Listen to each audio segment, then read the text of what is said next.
नमस्कार मित्रांनो big boss Marathi season 5 आजच्या भागात काय काय होणार आहे, काय काय राडे होणार आहे, कॅप्टन्सीचा टास्क असणार आहे आणि नक्की कॅप्टन कोण झालेला आहे, घनश्याम झाला आहे का, असा बऱ्याचशा जणांचा सवाल होता. आपल्याला कमेंट सेक्शनमध्ये पण आपल्याला बघायला मिळालं होतं. आणि नक्की जान्हवी, अरबाज, निकी यांचं झालं आहे तरी काय, तर सगळ्यांविषयी आपण चर्चा करणार आहे. पण त्याच्यापूर्वी जर का तुम्ही सबस्क्राईब नसेल केलं, प्लीज मित्रांनो सबस्क्राईब करा. अशाच मराठी माणसाला तुम्ही सपोर्ट करत राहा. आपला व्हिडिओ आवडला तर लाईक पण करा. तर भाऊंना विचारूया नक्की काय काय झाले. नक्कीच भाऊ, काल आपण जसं बघितलं आणि काल व्हिडिओ केला होता त्यात सांगितलं की जो बीबी करन्सीचा जो टास्क होता तो टीम ए आणि टीम बी यांचा चाललेला हा खेळ फिजिकल झाले बरेचसे जण, त्याच्यामुळं तो रद्द केलेला आहे. आणि आजच्या एपिसोडमध्ये आपण बघणार आहे बिग बॉस आता नवीन टास्क घेऊन आले. ते कॅप्टन्सी टास्क. आता याच्यामध्ये कोण कॅप्टन होणार आहे, टास्क कसा आहे, आता काय आपल्याला आजच्या एपिसोडमध्ये बघायला भेटेलच. पण त्याच्या आधी आपल्या व्हिडिओमध्ये तुम्हाला ऐकायला भेटेल. तर जसं आपण बघितलं होतं की ते जे बस आणली होती त्यांनी एक म्हणजे ट्रेनचं, तर त्या ट्रेनचा टास्क जसा होता जवळजवळ मिळता जुळता आपण म्हणू शकतो की तसाच हा टास्क आहे की याच्यामध्ये बस आहे, त्या बसमध्ये शीट ठेवलेली आहे, ते शीट जाऊन पकडायचे आहेत किंवा मग ते पकडल्यानंतर जे पकडणार आहेत आणि जे पकडणार नाही आहेत म्हणजे दोघं गेममध्ये राहणार आहेत. आणि त्याच्यामध्ये तेच हे दाखवणार आहे की तुम्ही कुणाची कमी सांगायची किंवा चांगल्यापणा सांगायचा किंवा वाईटपणा सांगायचा आहे. मग म्हणजे कुणाला गेम खेळता येतो नाही खेळता येत. म्हणजे बिग बॉसचं आपलं जे ठरलेलं आहे ते मागचं पुढं त्यांनी ढकललं आहे. वेगळं काही नाही की बिग बॉसने नवीन टास्क वेगळे काहीतरी का आणत नाही, मला विचार पडतो आहे. वेगळे नवीन काहीतरी टास्क घेऊन या ना तुम्ही. की आता जसं हा कालचा टास्क आहे तो मोत्याच्या टास्क सारखा होता की दूध गोळा करायचं, इकडून तिकडं द्यायचं आहे. मग मी काय म्हणतो, 2 नळ ठेवा आणि इकडं दूध आणा, इकडं पण आणा. जो पटकनी जाईन आणल ठेवल हे देखील बघायला चांगलं वाटेल. पण ह्याच्यामध्ये फिजिकल होणंच गरजेचं आहे का? त्याच्यामध्ये ओढाताण होती. आपण बघितलं अंकिताला लागलं, घनश्यामला लागलं, जान्हवीला लागलं, आपला अभिजित सावंत अशा टास्कमध्ये भाग घेऊ शकत नाही, वर्षाताई घेऊ शकत नाही. म्हणजे मग असे टास्क आणण्यापेक्षा वेगळे काहीतरी टास्क असे घेऊन या तुम्ही की टॅलेंटेड टास्क तुम्ही आणू शकता. वेगळ्या पद्धतीने गेम काहीतरी तुम्ही आणू शकता. भरपूर गेम आहे, ठीक आहे. पण आता हे ट्रेनचं असंच होणार आहे, जायचं आहे, पकडायचं आहे, शीट पकडायची, जो इकडं थांबणार आहे त्यांनी मग ते एकामेकाबद्दल काहीतरी बोलायचं आहे किंवा सजेशन हे द्यायचं आहे, चांगलं वाईट बोलायचं आहे. आता बघू, इथं काय कोणी कोणाच्याबद्दल चांगलं बोलत नाही. आपल्याला माहिती आहे आपण जवळजवळ आता 1 महिना बिग बॉसला झालेला आहे, 1 महिना होऊन गेलेला आहे. प्रत्येक टास्कमध्ये तेच आहे, कोणी कोणाबद्दल चांगलं बोलत नाही. भले बीबी करन्सीचा असो किंवा कॅप्टन्सीचा असो, फक्त याची त्याची कमीपणाच काढायचं एवढंच त्यांचं टार्गेट चालू आहे. आणि बाकी काय आता भाऊ तुम्ही सांगा पुढचं. मेन म्हणजे काय की जो तो टास्क आहे त्या टास्कमध्ये मेन ती सीट पकडणं नाही आहे, ते सीटच्या जे पण नाही पकडणार त्यांचं मेन भूमिका आहे. आणि आपण प्रोमोमध्ये बघतोच आहे की निकी तर पळालीच नाही आहे तो सीट पकडण्यासाठी. आणि जे अभिजित सावंत आहे, वर्षाताई आहे, अंकिता आहे, त्यांचा एक प्रोमो पण आलेला आहे की वर्षाताईला अंकिता समजवते की बाबा तुमचा काहीतरी पाय मोडगळला, असं काहीतरी तुम्ही नाटक करा आणि काहीही झालं तरी तुम्ही घनश्यामला कॅप्टन होऊ देऊ नका.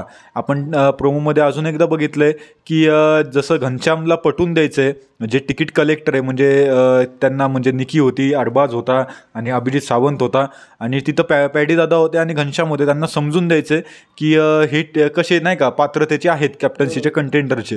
तर मग पॅडी दादा तिकडे आला, पॅडी दादा तिकडं घनश्यामला बोलला की मी तुला गुच्ची देईन. तर मग घनश्याम मस्करीमध्ये बोलला की बाबा मला आधीच माझ्या टीमवाल्यांनी एवढी गुच्ची दिलेली, ती काही कमी आहे का की माझ्या आपल्या माणसांनी मला गुच्ची दिली आणि तुम्ही आता मला तुम्ही पण देत आहे, म्हणजे हे आता हे झालं. मग घनश्यामला एकूण एक एवढं समजलं येतं आहे की त्याचे टीमवाले पण काय त्याला सपोर्ट करत नाही आहे आणि तो या टास्कमधून तो बाहेर पडणार आहे आणि तो कॅप्टन्सीच्या रेसमध्ये तो काय राहणार नाही आहे. त्याच्यानंतर आपण बघितलं आहे की सूरज हा टास्क अतिशय चांगल्यारीत्या खेळतो आहे आणि टास्क आला की आर्या, DP ह्यांचा गेम ऑन होतो आणि ते चांगल्या रीतीने खेळतात.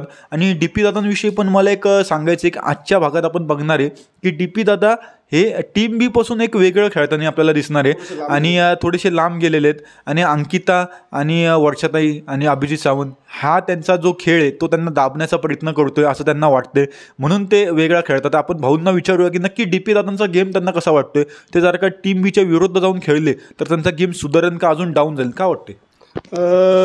कसं आहे आता आपण तर बघतोय की टीम बी जर नॉमिनेशनचा टास्क असेल, जर नॉमिनेट कुणाला करायचं आहे तर टीम बी काय करते, आपल्याच सदस्यांना टार्गेट करायचा प्रयत्न करतात। जसं आपण बघितलं की तुम्ही अरबाज निकी यांच्याबद्दल देखील बोलू शकत होते। आता आपण असं म्हणू की जान्हवी आणि वैभव थोडेसे त्यांची इमेज क्लीन करण्यासाठी थोडंसं फेअर खेळतात आहेत, त्याच्यामुळं त्यांच्याबद्दल तुम्हाला बोलायला समजा मागचं आहे, पण ठीक आहे आत्ता सुधारलेत म्हणून बोलू शकत नाही, पण ह्या दोघांविषयी तुम्ही बोलू शकत होते।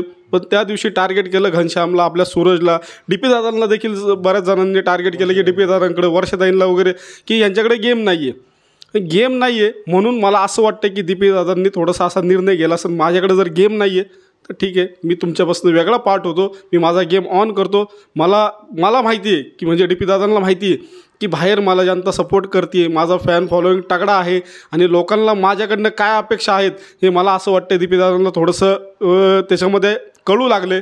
त्याच्यामुळे DP दादा थोडंसं टीम बीच्या ह्याच्यातनं खेळायचा त्यांचा प्रयत्न असणार आहे आणि एक चांगला निर्णय देखील असू शकतो। आपण म्हणतो पुढे आपल्याला एपिसोडमध्ये कळेलच की हा चांगला निर्णय आहे की DP दादांनी ह्याच टीममध्ये राहिला पाहिजे। पण मला असं वाटतं की नॉमिनेट जर तुम्हाला हे टार्गेट करणार असतील की बाबा मग आपले अंकिता असेल किंवा वर्षाताई असेल, अभिजित सावंत असतील, हे जर टार्गेट करणार असतील तर नक्कीच वेगळं खेळलेलं कधी पण चांगलं आहे। त्यांच्याबरोबर मग तुम्ही पॅडी दादा म्हणू शकता किंवा आपला सूरज वगैरे यांना घेऊन तुम्ही पुढे जाऊ शकता, त्यांना देखील गेम समजवून सांगू शकता, कारण आपल्याला माहिती आहे DP दादांना देखील गेम चांगल्यापैकी कळलेला आहे, चांगल्यापैकी कळतो आहे। DP दादा हुशार आहेत, गेम कसा खेळायचा, कशा पद्धतीने गेम फिरवायचा हे त्यांना बरंचसं माहिती आहे। तर DP दादा टीम बीच्या अगेन्स्ट किंवा विरोधात जाऊन जर खेळले किंवा वेगळे खेळले तर मी म्हणतो हे त्यांच्यासाठी खूप चांगलं होईल आणि त्यांना देखील एक थोडंसं प्लॅटफॉर्म मिळून जाईल, त्यांना काहीतरी कंटेंट मिळून जाईल, त्यांचं थोडंसं इमेज आता बाहेर आपण बघतोय की थोडंसं जनतेचा किंवा जे त्यांचे समर्थक आहेत त्यांच्यामध्ये रोष आहे की दादा तुम्ही अजून थोडंसं गेम ऑन करा। तर मला असं वाटतं की DP दादांचं थोडं हे, आणि आपला सूरज तर आहे, सूरजला फक्त समजून घ्यायचं आहे, सूरजकडं आपलं सगळं आहे, फक्त सूरजला थोडंसं काही गोष्टी जिथं हे होतं आहे तर तिथं तुम्ही थोडंसं समजून सांगा की समजा नॉमिनेशन टास्क आहे, कुणाबद्दल जर तुला बोलायचं हे दोन लोकांबद्दल काय बोललं पाहिजे, थोडंसं मुद्दे त्याला समजून सांगा। बाकी मग काय महाराष्ट्रात बघायला हेच आहे, महाराष्ट्राला तेच पाहिजे, त्याच्यामुळं DP दादांनी थोडंसं वेगळं खेळलं तर मी तर म्हणतो बरं होईल। तुम्हाला काय वाटतं? नक्कीच बरोबर आहे। आणि बऱ्याचशा जणांचं हे कमेंट असेल की अंकिता त्याला दाबण्याचा प्रयत्न करते, आणि अंकिता जेव्हा म्हणजे आपण बघितलं की वर्षाताईंचा जो मुद्दा होता तर DP दादा बोलले की वर्षाताईंनी मला नॉमिनेट केले आणि मी आता त्यांच्या विरुद्ध जाऊन खेळणार, मी त्यांना रडवणार। अंकिता म्हणली की नाही तुम्ही चुकीचं डिसिजन, आणि ते अंकिताला नव्हतं करायला पाहिजे, कारण की अंकिता जर का कुठली गोष्ट करते तर मग अंकिता ओके असते आणि ती दुसऱ्याला तर एकदम मोठ्यापणाने अशी समजवत असते। जसं आपण एक हिंदीचा सीझन बघितला त्याच्यामध्ये मुनावर फारुकी, आता मला ही मुनावर फारुकीसारखीच जरा फार वाटायला लागलेले आहेत की म्हणजे ती दुसऱ्याला समजवते पण स्वतः काय करते, स्वतः तर काहीच करत नाही ना, असा काहीतरी खेळ दिसतोय। आणि त्याच्यानंतर मला निकी आणि अरबाजवरती यायचे की निकी आणि अरबाजचा काही फालतूपणा चालू आहे। आपण कालच्या लाईव्हमध्ये पण आपण बघितलं की पूर्ण वेळ आपण त्यांच्यावरती चर्चा करत होतो, आणि पूर्ण जो आठवडा चाललेला मागचे 2-3 आठवडे आणि हाही आठवडा, म्हणजे काय होतंय की बिग बॉस पण आता जे दाखवतंय त्याच्यावरती आपल्याला चर्चा करायचा भाग आपल्याला तो पडतोय, आपल्याला त्याच्यावरती चर्चा करण्याची बिलकुल इच्छा नसती, पण त्यांना ते जे ते दाखवतात त्याच्यामुळे आपण चर्चा करतो। बरीचशी जणं बोलत असतील की निकी आणि अरबाज सारखा टॉपिक का निघत असतो, आता ते बिग बॉसच दाखवतात, त्याच्यामुळे हा रोष निघतो प्रेक्षकांचा आणि त्यांचा जो फालतूगिरी। आता परत एकदा आपण शेवटच्या याच्यामध्ये बघितलं म्हणजे 10:15च्या आसपास आपण बघितलं असेल की अरबाजने निकीला उचललं कॅप्टन्सीच्या रूममध्ये, ती कॅप्टन्सीच्या रूममध्ये तिला जाण्याची गरज काय होती? आजच्या भागात आपण बघणार आहे, म्हणजे आजच्या भागात आपण काय करणार आहे की ती परत एकदा ती कामाला लागलेली आणि परत एकदा ती काम बिम करते, ते ओके चला ठीक आहे, तू काम करते चल ओके, पण तू आधीपासून जर काम का नाही करते, म्हणजे विकेंडचा वार आल्यावरती तू जर का काम करायचं असेल तर मग रितेश भाऊंची शाळा घेतलीच पाहिजे। नक्कीच मला तेच वाटतं की आपल्या कालच्या लाईव्हवरती बरेचसे म्हणजे लाईव्हला मित्रांनो जे नवीन कोणी व्हिडिओ बघत असाल ना तर सगळ्यात आधी तुम्हाला विनंती आहे की आपल्या चॅनलला सबस्क्राईब करा। आपण बिग बॉसचा एपिसोड संपल्यानंतर 10:30ला लाईव्ह देखील येत असतो, लाईव्हला या, आपली खूप छान चर्चा असते, तुमच्या कमेंट्स वगैरे घेतल्या जातात। तर निकीबद्दल मला तेच म्हणायचं, तिला तेच वाटतं की मला गेम कळतोय, मला खूप गेम कळतोय, म्हणजे असं गेम खेळलं पाहिजे, ती असं मुद्दामून दाखवायचा प्रयत्न करते की काय कळत नाही। कुठलाही बाब असेल की मी घराची क्वीन आहे, मी अशी आहे, मी तशी आहे, मी घरच्यांना माझ्या घरच्यांना नाही जुमानत, माझ्या घरच्यांना नाही घाबरत, तर इथं घरात कुणाला घाबरणार आहे, ते तिची बोलायची वगैरे जी ट्युनिंग आहे। काल वर्षाताई त्यांच्या त्या बेडच्या तिथे येऊन चर्चा करत असतील किंवा बोलत असतील, तर नाही तुम्ही इथं बसू शकत नाही, तुमचा रूम नाही, तुम्ही तिकडे जा. तर किंवा मग जान्हवीचे बाप वगैरे काढले, आपल्या DP दादांनी तिथं स्टँड घेतला की तुम्ही महाराष्ट्राची ही संस्कृती नाही, कुणाचा बाप तुम्ही काढू नका, गेम आपल्यापुरतं मर्यादित ठेवा. जसं बघितलं आहे की जान्हवीनी चुकीच्या पद्धतीने प्याडे दादा आणि वर्षाताईंवरती टीका केली होती, तिथं तिला जेल भोगायला लागली. तर मला आता तेच म्हणायचं आहे की रितेश दादा, तुम्ही आत्ता भाऊच्या धक्क्यावरती नक्की निकीला काय शिक्षा द्याल किंवा निकीला काय खडेबोल सुनवाल, हा अख्खा महाराष्ट्राचा तुम्हाला प्रश्न आहे. कारण रितेश दादांना थोडंसं मी आपल्या व्हिडिओमधनं सांगणं आहे की दादा, तुमच्या होस्टिंगवरती देखील थोडीशी चर्चा व्हायला लागलेली आहे किंवा लोकांमध्ये थोडासा गैरसमज व्हायला लागलेला आहे. त्याच्यामुळं तुम्ही निकीची पाठराखण करू नका. भाऊनी जसं सांगितलं की निकी का होते, तर बिग बॉस कमीत कमी 10:30 म्हणजे 1 तास, आपल्याला जवळजवळ 1 तास 30 मिनटामधले 90 मिनटामधले किती वेळ आपल्याला निकीच कंटिन्यू दाखवतात. त्याच्यामुळं ऑप्शन नसतो, त्याच्यामुळे ती चर्चा करावं लागते. आपले काल लाईव्हवरती बरेच जण म्हणले की भाऊ हे निकीवरती चर्चा नको, निकी म्हटलं की डोक्यामध्ये हे राग जातो किंवा ह्या गोष्टी घडतात.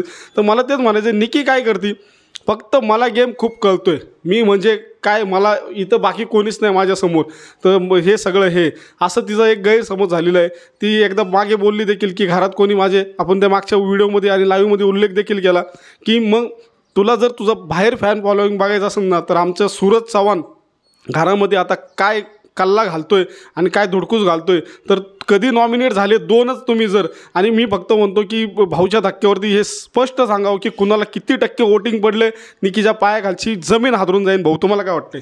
नक्कीच बरोबर आहे. तर मित्रांनो, तुम्हाला काय वाटतं तुम्ही नक्कीच खाली कमेंट करून सांगा, आणि तुमचे जे काही मतं असतील तुमचे कमेंट करून सांगा. नक्कीच. जय हिंद, जय महाराष्ट्र. आमचे लेटेस्ट व्हिडिओ पण बघत राहा. धन्यवाद मित्रांनो.